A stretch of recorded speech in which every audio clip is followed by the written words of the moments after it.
దేవుని పరిశుద్ధ నామానికి ఘనత మహిమ కలుగును గాక. దేవుని ప్రియ బిడ్డలారా, అందరూ బాగున్నారా? కులాసైనా ఇంట్లో అందరూ క్షేమంగా ఉన్నారా?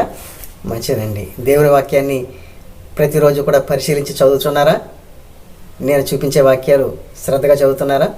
అందులోకి మన సరోజమ్మ గారు చదివి వినిపించే వాక్యాన్ని జాగ్రత్తగా తీసి చదువుతున్నారా? సంతోషం సంతోషం. ఇవాళ కూడా ఆవిడ చదువుతూ ఉంటే మనం ఫాలో చేద్దాం.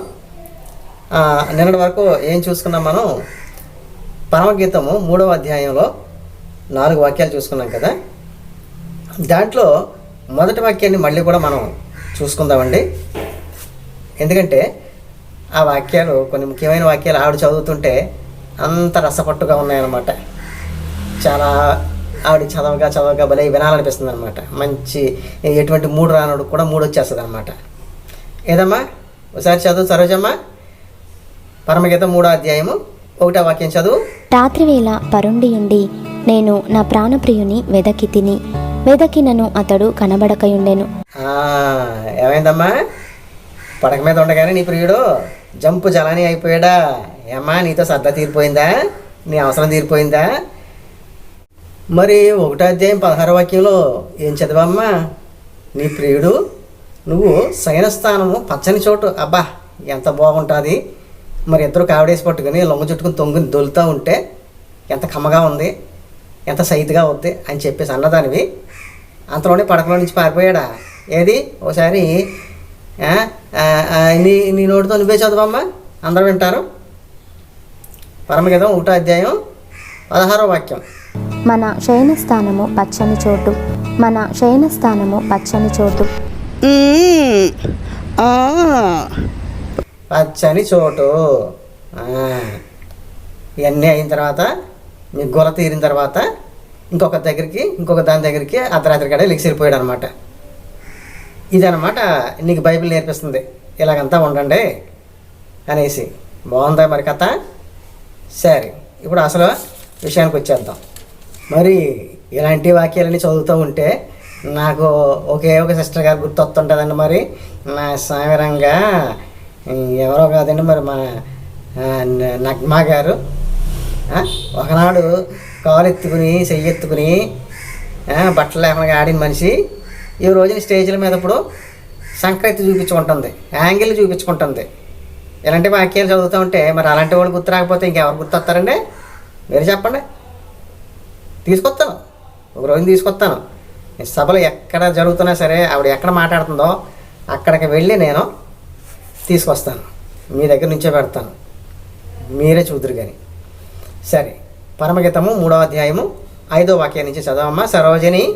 యెరూషలేము కుమార్తెలారా, పొలములోని ఇర్రులను బట్టియు లేళ్లను బట్టియు మీ చేత ప్రమాణము చేయించుకొని లేచుటకు ప్రేమకు ఇష్టమగు వరకు మీరు లేపకయు కలతపరచకయు నుండుడని నేను మిమ్మును బతిమాలుకొనుచున్నాను. యెరూషలేము కుమార్తెలారా, పొలములోని ఇర్రులను బట్టియు లేళ్లను బట్టియు. ఇర్రు అంటే అదొక రకమైనటువంటి జింక అని చెప్పాను కదా.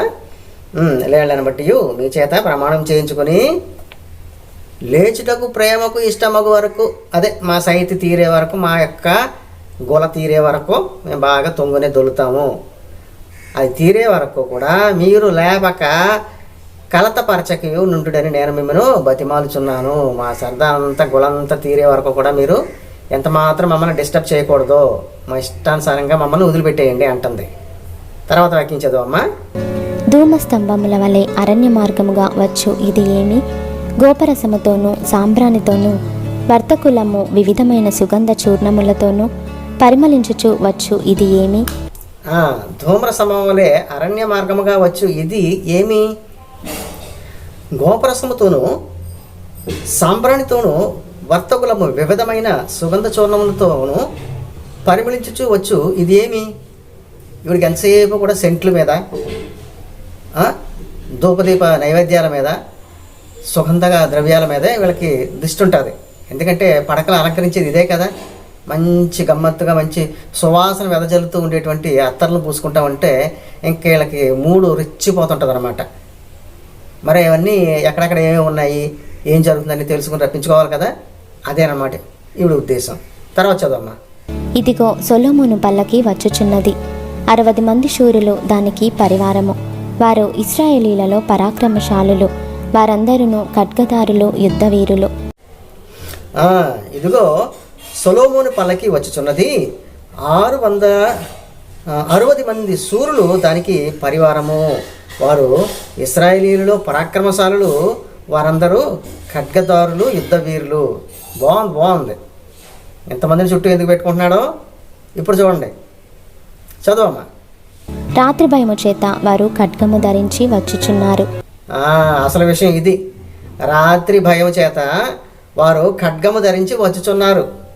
రాత్రిపూట ఏ శత్రువు ఏ పక్క నుంచి దాడి చేస్తాడో, ఎవడు ఏ విధంగా మీద పడి మన ప్రాణాలు తీస్తాడని చెప్పేసి భయం ఉండడం వల్ల ఈ యుద్ధ వీరుల్ని, సూర్యుల్ని, ఖడ్గదారుల్ని వీళ్ళ చుట్టూ కూడా కంచిగా కాపలగా పెట్టుకుని ఉన్నాడు. మరి ఇశ్రాయేల్ చుట్టూ కంచిగాను కాపలగాను ఉంటానని చెప్పేసి అన్నాడే. ఇశ్రాయేల్ని కాపాడువాడు కునుగడు నిద్రపోడు అని చెప్పేసి వాగ్దానాలు ఇచ్చాడే.